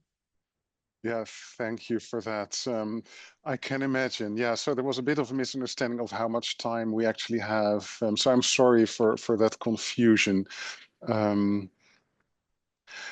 But any remaining, I see questions appearing in the chat, or remarks, comments appearing in the chat. So feel free just to move on if you have any other comments or questions or about what we just have been going through.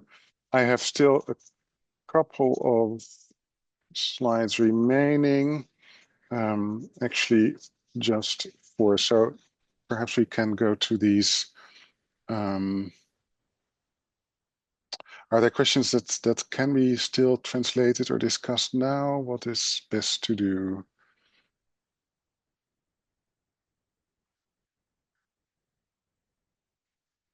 Okay, well, so the 7th theme is about attribution of meaning. So people always attribute meanings to things they experience. Sometimes the meaning is that they say this is utterly meaningless, which is also kind of a meaning. So it is good in the sessions to provide space for, like, well, what meaning do you attribute to what happened? So people may start looking at themselves differently, or they may start looking at the world and other persons differently because of what happened. Or they may have a different view on their future. So what are still meaningful activities in the future?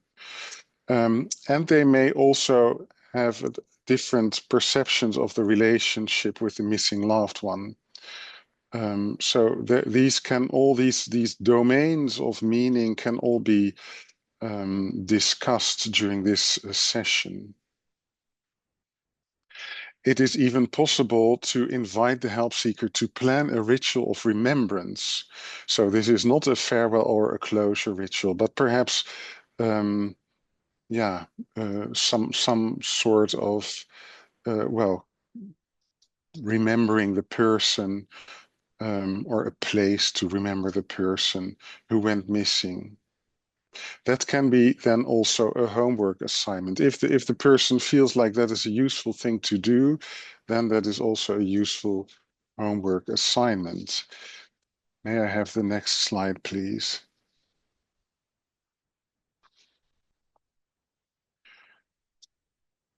So the final theme then is orientation to the future. So what new roles and tasks came in the person's life related to the disappearance? What are now the most important values in the person's life? Well, and what are now important goals and priorities, and what plans can be made related to those goals and priorities? To make that even more concrete, one could talk about goals for the next 3 months, for the next 6 months, and for the next 12 months. This also can actually stimulate or elevate a low sense of mastery to think of such goals.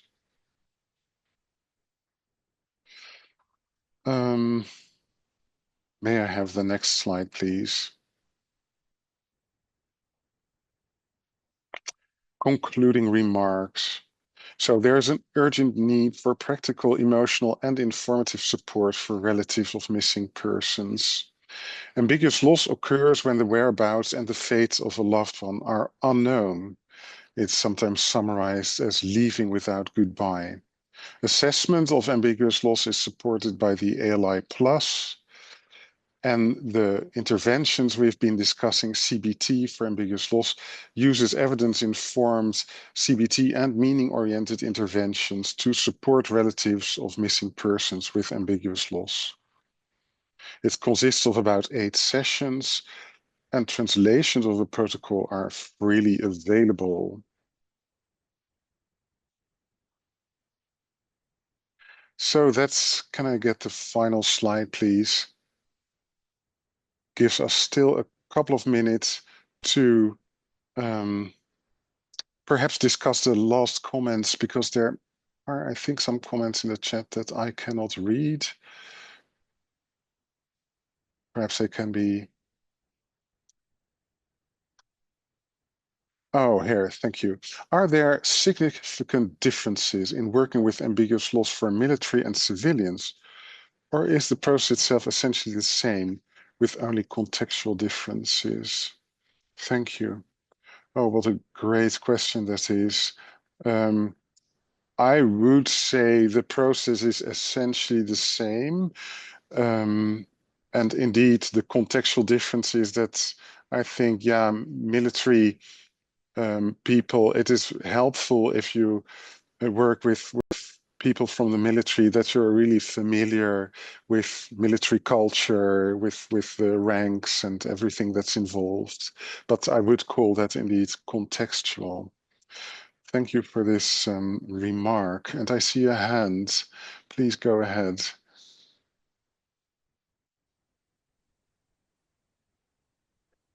Вітаю, дуже вдячна Greetings. за чудовий матеріал, за Thank you so структуру, much for such an що точно insightful буде presentation, for giving us допомагати this і structure, направляти which will нашу no роботу. doubt Дуже be вдячна. helpful Моє and will питання help us guide стосовно our магічного work мислення, moving і forward. дуже So my question часто was люди, які regarding magical переживають незвизначену thinking, and втрату, oftentimes вони звертаються someone до dealing with магів, ambiguous loss, they екстрасенсів turn to тощо. І там magicians, є to люди, які можуть бути просто підтримкою, такою, spiritual знаєте, ковтком надії guides, тощо. and this could Тобто вони be, таку of course, психотерапевтичну this роль could give можуть them виконувати. А hope з іншого боку, можливо and give зловживання. them some От kind як of a ви порадите тут psychotherapy, but диференціювати, розумію, що on the other ефектів hand, таких it could немає, also але be просто ваше detrimental. бачення, So як ви працюєте, how коли do це we зустрічаєте. Це дуже розповсюджено how в do we нашій deal with культурі. that? I mean, Дякую. because turning to psychics or other healers is common in our culture. I see. Yeah, thank you so much for this remark. And I think also with grief, you see this very often also here. We encounter this very often. And I think it is very good when people discuss their experiences with these well, clairvoyants or so these other persons in the session. I try to be as tolerant and open-minded to that as I can, and indeed keeping an eye open for potential adverse effects, and also then discussing those if they are like relevant. but of course, if people only have hope from this spiritual person, then that is fine. I mean, I would just not touch it, let's say. So thank you for that comment. And I think this brings us also to the end of today's session. I would really like to thank you so much for your attention and for your participation and for all those very, very helpful and insightful questions that you had. I think together we really created a lot of depth to this subject. So thank you so much for that. Дякуємо дуже, Гірт. Ми зі сторони ТРГ Thank you so much, Співзахисту також додамо, Geert. що вам зараз On будуть надіслані behalf of презентації. our Вони вже є organization, надіслані I'll в just чаті add Zoom, that we а will також be зараз ви sharing додаємо the на пошту. Щодо presentations with the YouTube participants. каналу, It's запис already буде available викладено from the протягом chat тижня, так як потрібен час на його in обробку, Zoom, and we will завантаження also be і posting розміщення. the recording on Також YouTube. зараз прописуємо It'll just форму take us зворотнього about зв'язку. a Ми week, будемо вам дуже вдячні, якщо ви and її заповните. we Це допоможе would нам appreciate оцінити if ефективність you guys could fill цього out the вебінару і feedback form. впроваджувати This зміни will help us і tremendously to покращення. evaluate this webinar and improve our Всім дуже дякуємо future за участь. Бажаємо sessions. гарного, Thank you so безпечного much for your вечора. participation. І Be до safe, зустрічі на everyone, наступних and see вебінарах, you навчальних сесіях і next тренінгах. time at our next webinars and trainings. Thank you so Дякую, до much. зустрічі. Дякуємо, до побачення. Дякую. Дякую. Thank you. Щиро дякую. До побачення. Thank you so much.